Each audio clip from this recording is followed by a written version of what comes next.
Hello friends, welcome to another new session of Smita classes. Today we will be dealing with the fourth chapter of Standard 1 English book. Name of the book is Enriching English Reader and the name of the chapter is Springtime. It is a small poem. We will start reading it. Spring comes after winter. We see fresh green leaves and colorful flowers on plants and trees all around. Do you like spring? Read this poem about it. Spring जो है वह बसंत होता है. बसंत कब आता है? After winters. ठंड का जब सीजन खत्म होने लगता है उसके बाद स्प्रिंग का सीजन आता है. उस समय क्या होता है कि हम लोग देखते हैं कि प्लांट्स में नए नए पत्ते आ गए. पहले पत्ते झड़ जाते हैं, उसके बाद उसमें नए नए पत्ते आ जाते हैं, फ्रेश ग्रीन लीव्स आ जाता है और चारों तरफ पूरा कलरफुल, चूंकि फ्रेश बहुत सारे न्यू लीव्स आते हैं तो कोई रेड कलर के होते हैं, कोई ग्रीन कलर का, और कलरफुल फ्लावर्स भी दिखाई देता है क्योंकि विंटर सीजन में बहुत फ्लावर्स होते हैं ना, फ्लावर्स वेजिटेबल्स.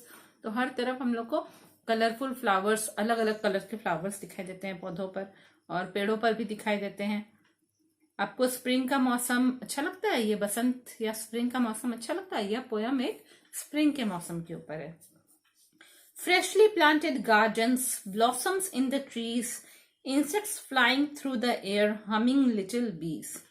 ठीक है, क्या होता है कि ठंड के दिन में जो है लोग गार्डन में नए नए पौधे भी लगाते हैं जब विंटर का सीजन आता है.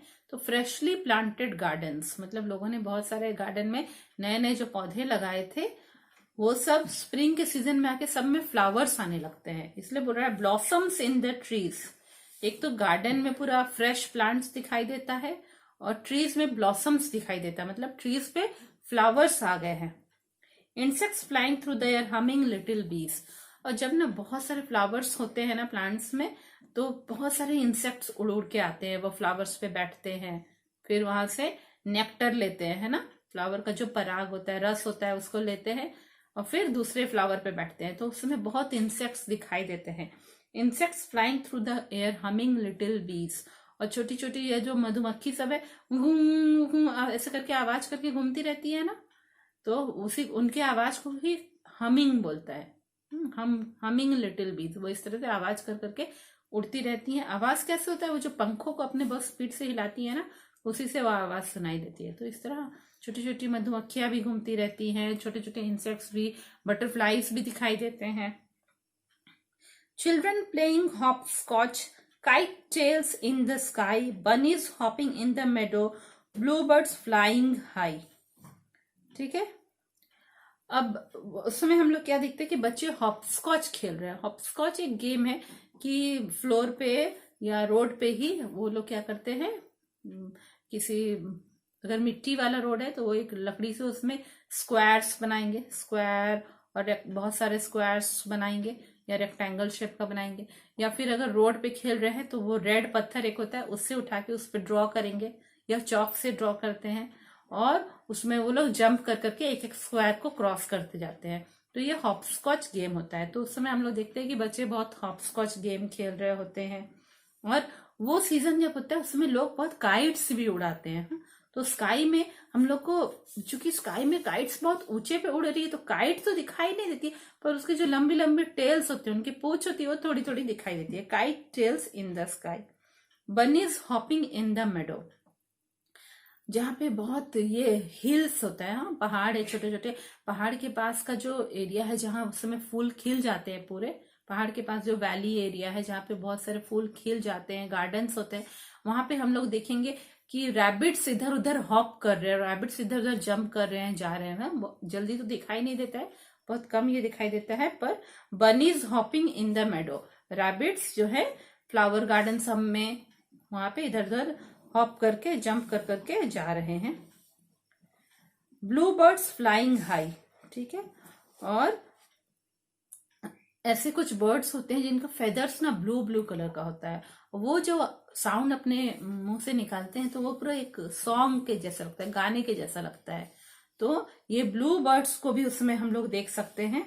बहुत ऊंचे ऊंचे आकाश में वो उड़ रही होती है. ठीक है, तो जब वो नीचे नीचे आती है तब हम लोग को दिखाई देती है, उनके फेदर्स ब्लू कलर के होते हैं और एक तरह का वह गाना गाती है.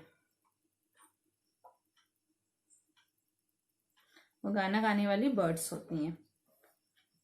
Raindrops on the tulips, clovers on the ground, blankets drying in the wind with family all around. तो उस वक्त क्या होता है, ठंड के दिन में ना, चूंकि ठंड होती है तो ये जो रात में जो थोड़े थोड़े जो वाटर वेपर होता है, जो हवा में पानी होता है, वह क्या होते हैं, ओस बन के गिरती है, प्लांट्स के ऊपर ओस बन के गिरती है ना।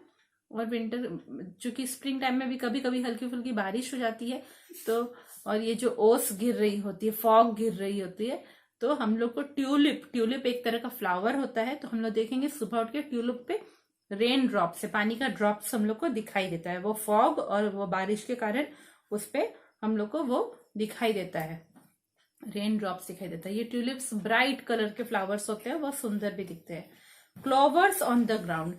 अब चूंकि बारिश, ये विंटर सीजन के बाद क्या होता है कि बहुत सारे ना ये भी होते हैं, जंगली पौधे भी बहुत उग जाते हैं, क्योंकि उसमें इतनी धूप नहीं होती है ना, वो जंगली पौधे मरते नहीं है, तो जमीन पे छोटे छोटे जंगली पौधे भी बहुत हो जाते हैं, उन्हीं को क्लोवर्स बोल रहा है, वाइल्ड प्लांट्स है ना, जंगली पौधे जिनकी जरूरत नहीं हम लोग को फील होती है, हम लोग उनको काट देते हैं। तो clovers on the ground, blankets drawing in the wind with family all around.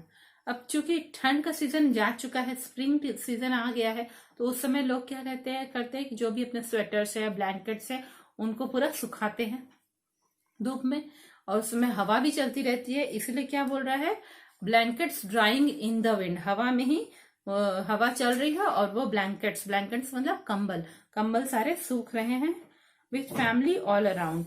और उस समय लोगों को बाहर घूमना भी अच्छा लगता है, तो लोग बाहर, सारे घर के लोग बाहर भी आते हैं, मौसम अच्छा होता है, प्लीजेंट मौसम होता है, तो लोग बाहर भी बैठते हैं, घूमते हैं, इधर उधर गार्डन वार्डन देखते रहते हैं, इसलिए आसपास फैमिली के सारे लोग भी दिखाई देते हैं। तो ये पोएम अच्छा है ना। स्प्रिंग टाइम, अब की बार जब स्प्रिंग आएगा ना, आप लोग खुद से ऑब्जर्व करिएगा स्प्रिंग में कैसा लगता है, सच में ऐसा दिखाई देता है कि नहीं, और आप ब्लू बर्ड को भी देखने की कोशिश करिएगा, है ना। बहुत अच्छा पोएम था, इस पोएम को मेमोराइज करिए अपने टीचर्स को सुनाइए, और मेरा वीडियो अपने फ्रेंड्स लोग के साथ भी शेयर करिए, ताकि सबको ये पोएम अच्छे से समझ में आ जाए। आपके फ्रेंड्स ने अगर मेरा चैनल को सब्सक्राइब नहीं किया है, मेरे चैनल को, उनको कहिए मेरे चैनल को सब्सक्राइब करेंगे, और बेल बटन को भी प्रेस करना नहीं भूलेंगे। Okay, thank you.